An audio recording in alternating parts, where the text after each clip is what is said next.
Hello and welcome to another edition of the Fifth Quarter. I'm Mike Ciarochi, sports editor of Herald-Standard.com, joined as always by George Von Benko, author of Memory Lane and a WMBS radio personality. George, we're here today to talk about a game last Thursday night, the Steelers hosting the Cleveland Browns. Can I call them hapless Cleveland Browns? Sure. You can call them whatever you Boy, like. I'll tell you, it's the franchise since they've been reincarnated. They had that one good year when they had the playoff run, but pretty much it's been gloom and doom in Cleveland. Yeah, it's the Steelers escaped, I would say, on a number of fronts. First of all, they won 14-3, which was not the Outcome tremendous blowout everyone was predicting, including us, I believe. Mm-hmm. And the real scare that they averted was the injury to Ben Roethlisberger. Well, they averted it for that night. We're not sure whether they averted it further down the road. No. It is a high ankle sprain, which Ben said he's never had a high ankle sprain before. Right. And did you get a good look at the replay? Your ankle's not meant to be twisted that way. No. I mean, if that had been you and I, we would have. They would have had to shoot us like a horse, because. But it just amazed me that he came back the way he did. But you and I both saw him after the game, and he was not moving very well at all. No. And they're supposed to practice today. We're going to get an update later in the week from Mike Tomlin about it. Knowing Ben the way I do, I think nothing short of an earthquake is going to keep him out of the lineup. Hey, let's talk about earthquake. We are going to San Francisco. That's true. That's true. Well, it'll shake you guys up a little bit. Now, Marquise Pouncey, I'm not quite so sure about him. I know. He also had a high ankle sprain in the game. And that's a different position because Ben has shown that he can do some things with his ankle like that. But when you're pushing against those big linemen like that, that's a whole different story because you need a plant foot. You need to have a base. Right. So that might be problematic. I think we'll probably get Woodley back, we're hoping. Meanwhile, San Francisco lost the other day, and they've got some injury problems of their own. Patrick Willis, their great linebacker, didn't play, and we're not sure about him. But getting back to Cleveland, they dodged a bullet, and a lot of it was of their own making. The mistakes, fumbling twice within the red zone. Well, they took the first possession of the game and marched right down and put it in the end zone. And you thought, here we go. Right, and the next two possessions got into the red zone and had turnovers by the most unlikely of players, Hines Ward and Heath Miller. Right. Don't expect those guys to cough the ball up, but hey, fumbles happen. And, long story short, the Steelers, I keep using the word survive, but they managed to put enough points on the board. And when Roethlisberger, after the injury, I was as surprised as anyone when he came out and played in the second half. I was very grateful since I was writing on Deadline. Without him on the field, I didn't know whether the injury was going to be my column or just a notebook lead. As it turned out to be both. Right. Yeah. Because he not only played, but he played well. Now, one thing that I was very pleased with now, and we have to temper it with the fact that it is the Cleveland Brownies, as Myron would say, is the fact that the defense played so well. They did play very, very well. How much of that was the ineptness of Cleveland? But they did make some plays when they needed to. They gave up some yards, 300 yards, 304 yards to the Browns, which it's a bit much, I guess. But, hey, Cleveland, they're still trying to turn their ship around. They put up a bit of a challenge. They got a long way to turn that ship around. Well, the opening drive, I thought they looked pretty sharp. They looked really sharp. They put the ball in the end zone. Of course, it was brought back. And you wonder what would have happened if that touchdown had stood up. It could have been a very different type of ball game. Could have. But the defense played. I thought William Gay, nice interception to stop that one. Now, there are a lot of controversies going on after that game. We're still waiting for the shoe to fall about what's going to happen with James Harrison on the hit on Colt McCoy. Your initial reaction when you saw the hit? Well, the first reaction was he's a runner, meaning Colt McCoy. But then I saw a replay pretty quickly and saw that James Harrison led with the helmet, which is the biggest shine. Got him right, connected helmet right to helmet. He'll be later in the pocketbook, I guarantee you.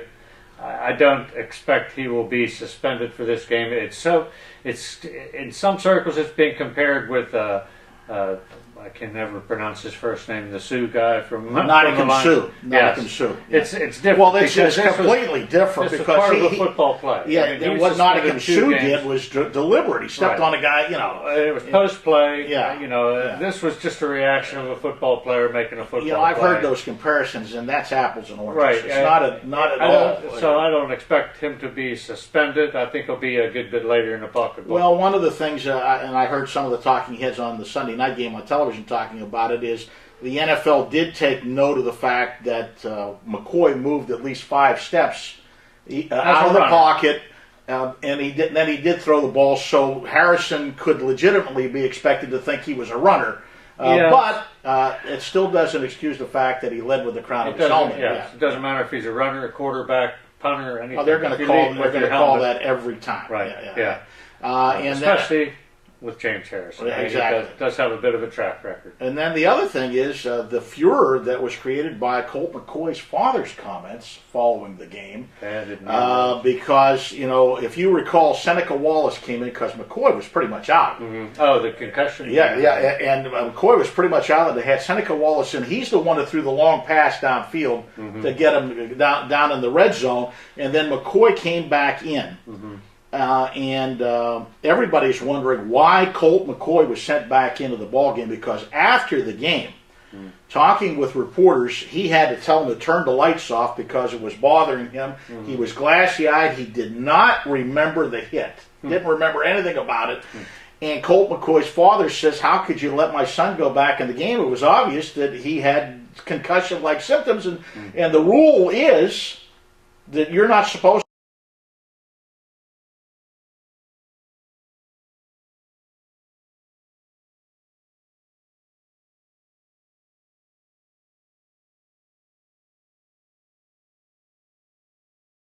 to allow and Shermer, the coach, is defending his decision. Well, I think from what I saw, from what Shermer said was, the medical people cleared him. All he's doing is following what that the has doctor opened said. up a whole new can of worms because now the Browns player representative, and I can't remember his name off the top of my head, is petitioning the NFL Players Association that they want independent people on the sidelines, not the team doctor. When it comes to a concussion, they want the independent person to sign off on it because there's too much of a thing for the coach and the other people to want to put a player back in the game. And you know as well as I do, a player's going to say, I want to go back in.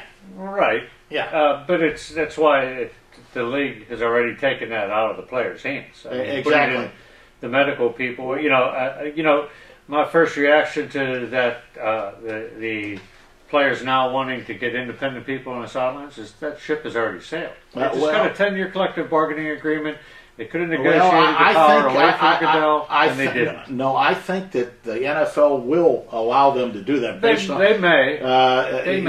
Because they're just as concerned about concussed players and the ramifications of it. At least as much. Yeah, I don't think that's a bone of contention. If they think, we need another opinion, I don't think that's going to be a problem. No, I don't think it is. But I just think that the players, if they wanted another opinion on the sideline, an independent opinion on injuries, they should have collectively bargained. Well, this has really never came up like this. There are a lot of fingers being pointed at the Browns medical staff and the coach about not only, with the national media, but some of the Cleveland people are taking off on them right now saying, what were you guys thinking? This guy didn't know where the hell he was. Yeah. Well, be that as it may, I don't see it as it's an individual or a one team situation. Mm-hmm. They don't like that. Maybe they would be happy if the Browns switched medical providers. Well, who knows? But it was an interesting aftermath of that. That was really sparked by Colt McCoy's father, who was a former coach, and just said, my son, there's no way he should have gone back in the ballgame. Doesn't he get down on the sideline? Well, first of all, he's not allowed down on the sideline. But former coach. Yeah. But, maybe he'll be the new coach of the Browns. It just opened up a whole other Pandora's box. Believe me, I don't want to make light of anything like a concussion, but that story's sort of taken on a life of its own right now. The whole injury situation and the power that Roger Goodell has in terms of putting out discipline for players who commit grievous acts on the field is something that the players should have collectively bargained. Well, the thing about collectively bargaining for discipline is one thing. I don't think the NFL, as I said, is going to fight them one bit about safety issues. I don't think. I think that they'll fall in lockstep with that. So we come to the point where we got they had 11 days off between games with San Francisco coming up. San Francisco lost to Arizona. They're still 10-3. The situation for the Steelers, they're back in second place because Baltimore, as expected, beat up on Indianapolis pretty good. That game wasn't. It was 24-10, but it wasn't even that close.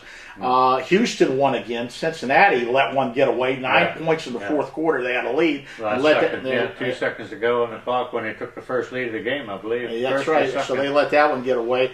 So, and New England won, so they're 10-3. So you've got three teams that are 10-3. You got the Steelers in second place in your division. Still a lot of things to be decided. Four teams that are Houston, Baltimore, Pittsburgh, and New England. 4 teams. Steelers have a tiebreaker over New England. They do. They don't have a tiebreaker with Baltimore or Houston. Yes. Right. So a lot of things still to play for. Sure. And looking back at this at the Cleveland game real quick, there were a few things that stood out to me above and beyond Ben Roethlisberger's play, which was to me exceptional. 280 yards passing. Of course, he got 79 of them on the touchdown, winning touchdown to Antonio Brown. I mentioned this in my column.